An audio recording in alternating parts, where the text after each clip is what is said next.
Pembangunan tol Semarang-Demak sepanjang 27 km terus dikebut oleh pemerintah. Ditargetkan bisa rampung pada 2024 mendatang. Namun adanya tanah musnah atau fenomena Atlantis di mana dulunya daratan namun kini tenggelam tanah masih menjadi kendala. Fenomena Atlantis ini berada di seksi 1 yakni dari Semarang, Kaligawe Sayung sepanjang 10,69 km dari porsi pemerintah hingga progres konstruksi di seksi ini masih belum dilakukan. Tidak hanya persoalan tanah musnah, tapi pembangunan ruas seksi 1 senilai 10,9 triliun rupiah ini masih menunggu penandatanganan kontrak loan agreement yang berasal dari pemerintah China. Seksi 1 yang merupakan dukungan dana dari pemerintah melalui APBN pinjaman luar negeri, saat ini masih menunggu loan agreement.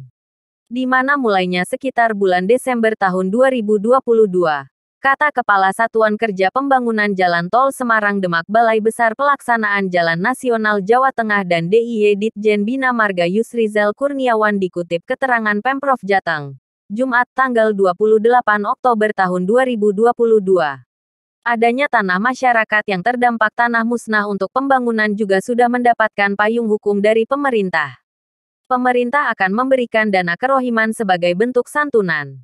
Presiden Joko Widodo, Jokowi, sendiri menekan peraturan Presiden Perpres 052/2022 tentang penanganan dampak sosial atas tanah yang diidentifikasi sebagai tanah musnah dalam rangka pembangunan untuk kepentingan umum, April lalu. Besaran bantuan dana kerohiman sebagaimana dimaksud dihitung berdasarkan luas tanah X 25% dari nilai jual objek pajak yang ditetapkan terakhir oleh instansi berwenang. Mengutip pasal 13. Adapun besaran bantuan dana kerohiman diberikan paling sedikit senilai 1 juta rupiah. Meski begitu pemerintah masih irit bicara saat ditanyai mengenai status tanah musnah di proyek tol Semarang-Demak ini. Tanya Bina Marga, kata Kepala Badan Pengatur Jalan Tol Danang Parikesit, kepada CNBC Indonesia. Jumat tanggal 28 Oktober tahun 2022. Direktur Jenderal Bina Marga Kementerian PUPR Hedi Rahadian juga belum merespon sampai berita ini diturunkan. Seksi 2 operasi saat Nataru. Sementara untuk Seksi 2 dari Sayung Demak sepanjang 16,31 km yang merupakan badan usaha jalan tol PT Pembangunan Perumahan Semarang Demak, sudah rampung konstruksinya.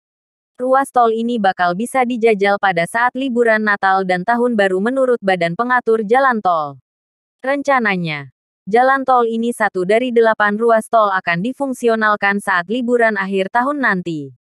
Rencana jalan tol fungsional Nataru, Natal dan Tahun Baru, Jalan Tol Semarang-Demak Seksi 2 sepanjang 16,31 km. Tulis keterangan BPJT yang diterima CNBC Indonesia.